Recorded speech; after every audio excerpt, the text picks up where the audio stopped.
मेरे भारतवासी जाग उठो अब, समझो जानो सच्ची कहानी। नमस्ते, Dinesh Rawat, project glories of India में आपका स्वागत है। आज मैं आपके साथ शेयर करना चाहता हूँ कि ये प्रोजेक्ट ग्लोरीज ऑफ इंडिया क्या है, इसमें आपके लिए क्या है। ये ऐसा क्या प्रोजेक्ट है जिस पे मैंने सब कुछ छोड़ करके, मैं ग्रीन मॉल में इतने अच्छे एस्टेब्लिश्ड पोजीशन में था। ग्रीन मॉल इतना अच्छा, भारत में एक अच्छा ब्रांड नेम है। मैं गार्डन वास्तु कंसल्टेंट के हिसाब से काफ़ी पॉपुलर हो रहा था। एनवायरनमेंट के लिए बहुत अच्छा काम कर रहा था, और एनवायरनमेंट के लिए काम करना आज के दिन कितना अच्छा है और कितना ज़रूरी आप लोग जानते हैं। लेकिन वो सब छोड़ करके मैं ग्लोरीज ऑफ इंडिया प्रोजेक्ट में क्यों लगा हूँ, मैं आपको इसका थोड़ा सा बैकग्राउंड बताता हूँ। इसका बैकग्राउंड ये है कि 1990 में 1990 में मेरे को कुछ पता लगा कि जो आर्यन इन्वेजन थ्योरी है, ये जो आर्यंस लोग जो है भारत में आए और हम लोग वही आर्यन है, हम लोग का असली ओरिजिन इंडिया नहीं है, हम लोग का और असली ओरिजिन साउथ सेंट्रल एशिया है, वेस्ट है, और हम लोग की भाषा भी जो है वहीं से आई हुई है, संस्कृत वहीं से आई हुई है। तो ठीक है, बड़ा अजीब सा लगा। लेकिन जब मेरे को ये किताब मेरे हाथ में एक लगी और उसमें लिखा हुआ था कि नहीं, ये थ्योरी गलत है, तो मैं विश्वास नहीं कर सका। कैसे विश्वास करूं, क्योंकि इतिहास की किताबों में ये पढ़ाया जाता है, कई सौ वर्षों से ये पढ़ाया जाता है, और अगर ये गलत होता तो ये क्या इतनी इतिहास की किताबों में लोगों को पढ़ाया जाता, करोड़ों करोड़ों लोग इसको पढ़ रहे हैं, ऐसा कैसे हो सकता है? सरकार ऐसा कैसे कर सकती है? एजुकेशनल इंस्टीट्यूट ऐसा कैसे कर सकते हैं? टेक्स्ट बुक कैसे गलत हो सकती है? क्योंकि टेक्स्ट बुक हम लोग के लिए तो एक गॉस्पेल होता था कि टेक्स्ट बुक पे जो लिखा है वही सही है, उसी के हिसाब से हमारा एजुकेशन सिस्टम है। अगर एजुकेशन सिस्टम में हम लोग ये मान लें कि टेक्स्ट बुक ही हमारी सही नहीं है, तब तो एजुकेशन सिस्टम ही खत्म हो जाएगा। तब तो बिना टेक्स्ट बुक के एजुकेशन करना पड़ेगा। तो फिर मेरा इस पर बहुत विचार चलने लग गया कि ये कैसे गलत हो सकता है, ये किताब ही गलत होगी। फिर जब वो किताब को पूरा पढ़ा, समझा, समझ में आ गया कि नहीं, ये जो आर्यन माइग्रेशन या आर्यन इन्वेजन की थ्योरी है ये गलत है, झूठी है, ये बनाई गई है। फिर मेरे दिमाग में ये थ्योरी क्यों बनाई, क्या दरकार थी? ये जो है आज से 150 साल पहले ये थ्योरी बनाई गई है, इसको बनाने की क्या आवश्यकता थी? तो इस तरीके से मेरा सोच चल रहा था। मैं किताबें लेता रहता था, पढ़ता रहता था। तो अब मैं आपको बताता हूँ कि हम लोग का ये लक्ष्य क्या है, क्या करना चाहते हैं। देखिए, मैं 2014 में मैंने ग्रीन मॉल से पहले भी एक बार रिटायरमेंट लिया था, और रिटायरमेंट लेने का मेरा उद्देश्य ये था कि मैं एक किताब लिखूं, ग्लोरीज ऑफ इंडिया, जो कि मेरे 25 साल के रिसर्च के ऊपर बेस करके होगी। ठीक है, उस समय मैं किताब नहीं लिख सका, किसी भी कारणवश मैं किताब नहीं लिख सका। उसके बाद मैंने देखा कि इस सब्जेक्ट में बहुत लोगों ने बहुत सारी किताबें लिखी हैं। अब जैसे अब देखते हैं, ये स्वामी प्रकाशानंद सरस्वती की किताब है, the true history and religion of India. ठीक है, इसमें बहुत सारी चीज मानने योग्य नहीं है, लेकिन काफी कुछ है। तो इस तरीके से ये ए.एल. बैशम की किताब है, the cultural history of India, ये the wonder that was India, ये किताब है। इस तरीके से बहुत सारी किताबें हैं। मेरे को पुस्तकें पढ़ने की आदत शुरू से थी। मैं भले ही मेरे एजुकेशनल करियर में बहुत अच्छे मार्क्स नहीं लेके आया, लेकिन मेरे को सारी दुनिया की चीज़ें जानने का बहुत शौक रहता था। मैं जब स्कूल में था, 11th-12th क्लास में था, तब कलकत्ता की जो नेशनल लाइब्रेरी है, वहाँ पे अपने बड़े भाई सबका मेंबरशिप कार्ड ले जा करके वहाँ पे तरह तरह के विषय पे किताबें पढ़ता था। उसमें कभी एस्ट्रोलॉजी के ऊपर, कभी एस्ट्रोनॉमी के ऊपर, कभी बर्ड्स के ऊपर, कभी सी के ऊपर, इस तरह की किताब वहाँ पे जो भी अच्छा लगता था, सारा दिन मैं वहीं पे स्पेंड करता था, तो मेरे पढ़ने की आदत पड़ गई थी। और उसके बाद जो है मैंने अपना जिंदगी में एक नियम बना के रखा था कि रात को सोते समय 1 घंटा पढ़ते हुए सोना है।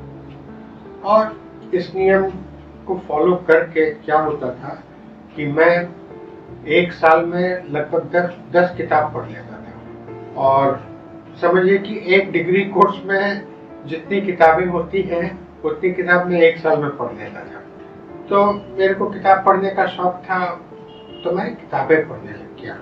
ये जैसे आर्यन थ्योरी है, ये आर्यन इन्वेजन थ्योरी के ऊपर ये सब किताबें हैं, ये परमेश चौधरी की, ये आर्यन इन्वेजन मिथ, फिर ये जो ब्रिटिशर्स लोग ने और मैक्स मुलर ने जो आर्यन थ्योरी बनाई, ये वो the origin of the Aryans. फिर ये रीअप्राइजल थ्योरी है श्रीकांत तालेगरी की लिखी हुई, बहुत अच्छी किताब है, उन्होंने बहुत अच्छा रिसर्च किया है। तो मेरे जो कहने का मतलब है कि 2014 में मैं एक पुस्तक लिखना चाहता था, ग्लोरीज ऑफ इंडिया।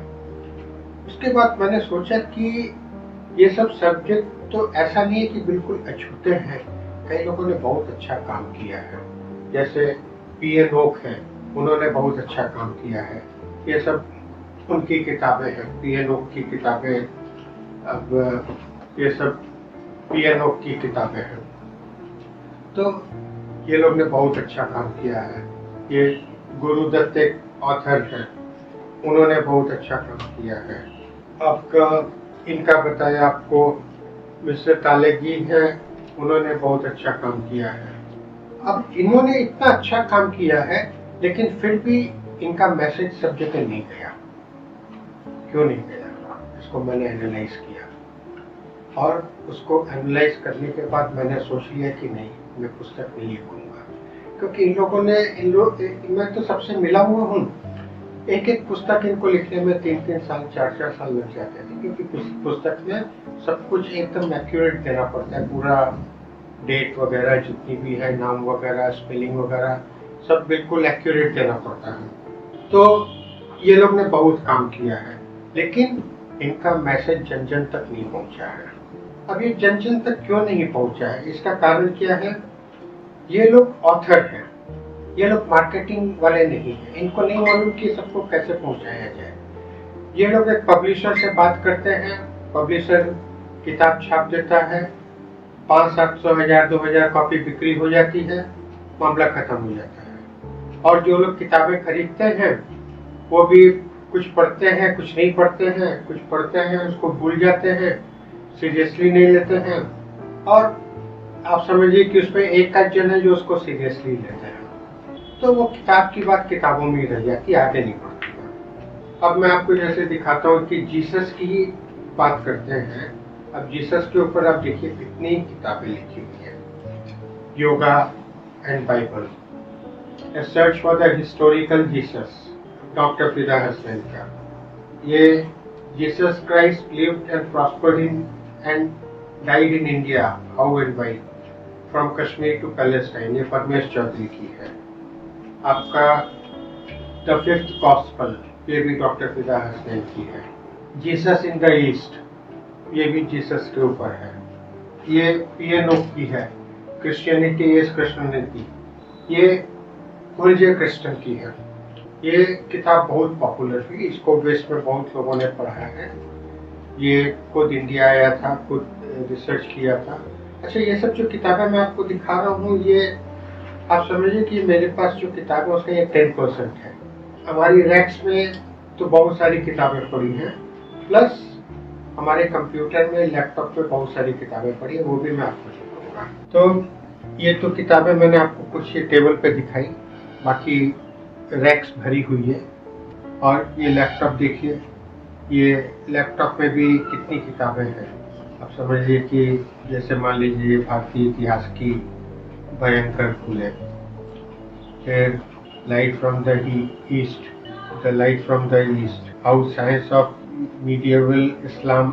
तो इस तरह की बहुत सारी राष्ट्र का इतिहास है, Darwinian revolution theory, the Darwinian revolution. आपका ये glimpses of Kashmiri culture. Kashmir जो है पूरा हिंदू था। ये जो लोगों का सोचना है कि कश्मीर जो है मुसलमान है, नहीं, ये अभी कुछ 100 साल पहले ये लोग मुसलमान हुए हैं। ये कंप्लीट हिस्ट्री ऑफ इंग्लैंड। ये कुछ लाइब्रेरीज हैं जिनके मेंबर बन के ये सब किताबें मिलती हैं। अब जैसे ये the complete history of England, ये कब की है? 1757 की है।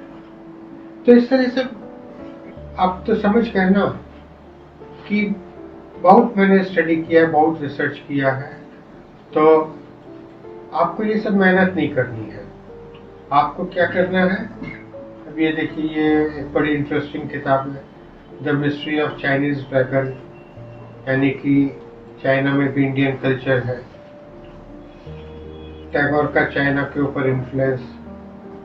तो अब मैं क्या कर रहा हूँ कि ये सब मेहनत आप लोग को नहीं करनी है, मैंने कर लिया। आप लोग इसका एसेंस लीजिए। मैंने आम का पेड़ लगाया, मैंने आम को तोड़ा, मैंने आम का रस निकाला। आप उसका सिर्फ एसेंस लीजिए ना, आपको इतनी सब मेहनत करने की क्या आवश्यकता है?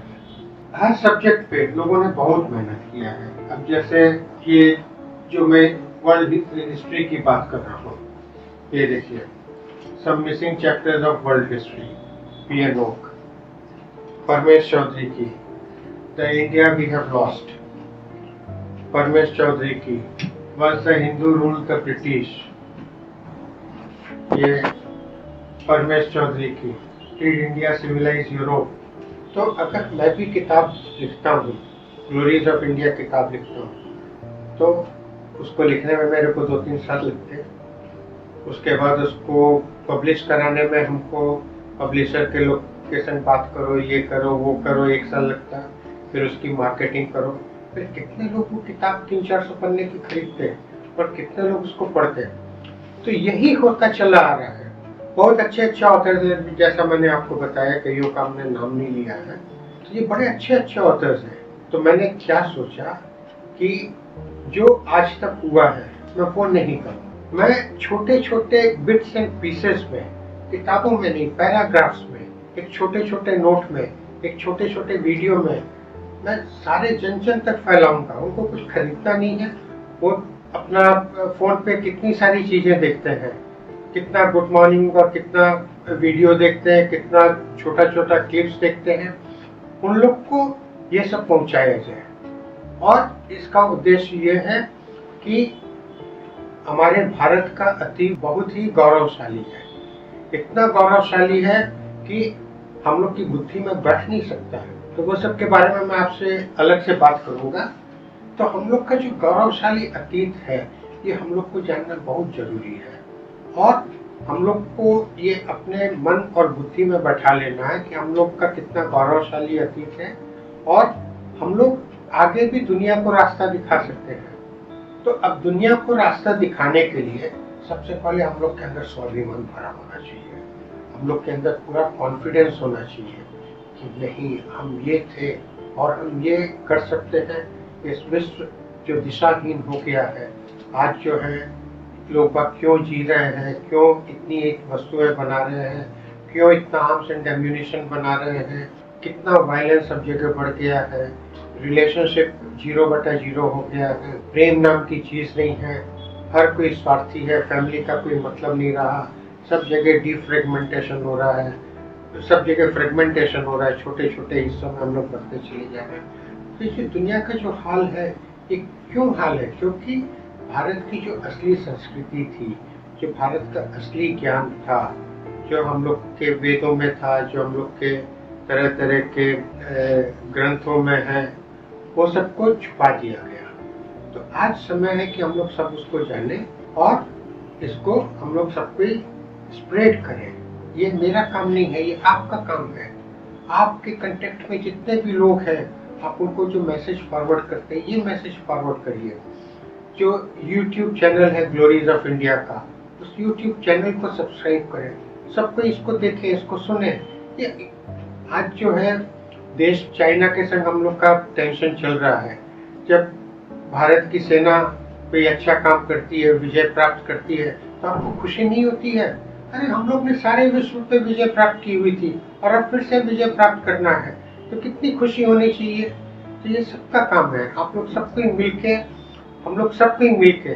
देखिए मेरे को भी पूरा इतिहास नहीं पता है, मैं भी ये सब किताबों को पढ़ा हूँ। हाँ, मेरे संग एक बहुत बड़ा प्लस पॉइंट क्या रहा कि मेरे को भगवान ने मौका दिया सारी पृथ्वी घूमने का, और मैं 60 से ज़्यादा देशों में घूमा, 30 साल तक खूब घूमा हूँ। और जहाँ भी जाता था अपना खुद का ड्राइविंग लाइसेंस होता था, जितने भी हिस्टोरिकल साइट्स होते थे वहाँ पे जाता था, वहाँ के हिस्टोरियन लोगों से मिलता था, रिसर्चर्स लोगों